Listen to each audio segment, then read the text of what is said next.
Un mot sur le délit de discrimination. Ce délit, bien évidemment, tout le monde le connaît ou tout le monde pense le connaître. Et souvent, lorsque quelque chose nous est refusé, on aura tendance à dire « nous sommes discriminés ». Pourtant, cette infraction-là, qui est ancienne, puisqu'elle trouve ses origines dans une loi Marchado de 1939, cette infraction n'est pas aussi étendue que ce à quoi on pourrait s'attendre. C'est pour cela que je vais vous dire un petit mot du champ d'application de cette infraction, puis nous observerons les sanctions applicables en la matière et je finirai par un point tout à fait original, la preuve. Parce qu'il y a un petit souci, bien évidemment, avec la discrimination, c'est pour prouver la discrimination que l'on a subie. Alors, concernant les éléments constitutifs, nous avons un élément matériel tout à fait original. Il va falloir réunir deux éléments à la fois. D'une part, il va falloir constater la présence d'un motif discriminatoire. Un motif discriminatoire. Alors, qu'est-ce que c'est qu'un motif discriminatoire? Eh bien, c'est un motif qui relève de la liste qui figure à l'article 225-1 du Code pénal. Je peux vous citer par exemple l'origine, le sexe, la situation de famille, la grossesse, l'apparence physique, la situation économique, le handicap, qu'avons-nous encore, la religion, les orientations sexuelles, etc.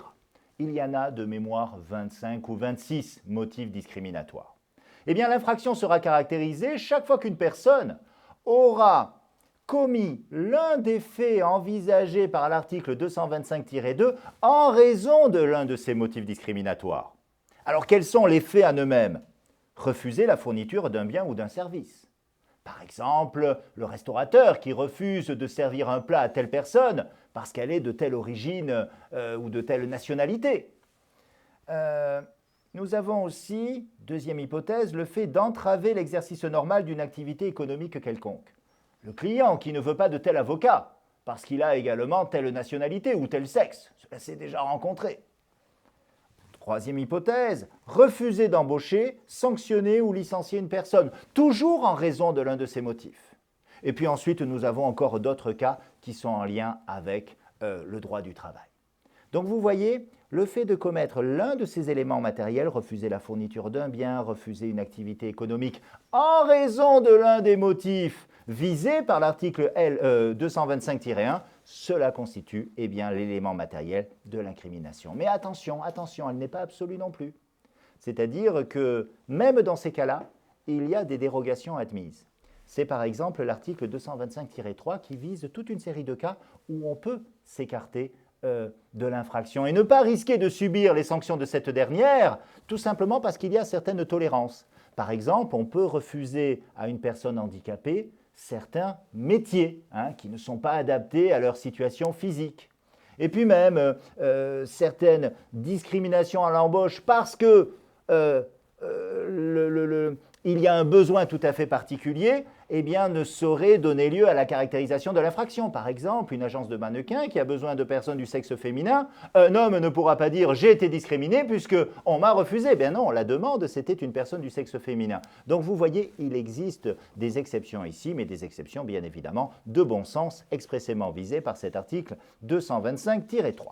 Donc, lorsque nous avons l'un de ces éléments matériels caractérisés, que l'on n'est pas dans une hypothèse dérogatoire, l'infraction pourra être retenue. Bien sûr, il faudra que l'auteur des faits ait eu l'intention de commettre l'infraction, mais très souvent, cette intention ne pose pas de difficulté. Quelles sont les sanctions encourues en la matière? Ces sanctions, nous les retrouvons à l'article 225-2. C'est un délit, donc 3 ans d'emprisonnement, 45 000 € d'amende. Il n'y a pas ici de circonstances aggravantes particulières.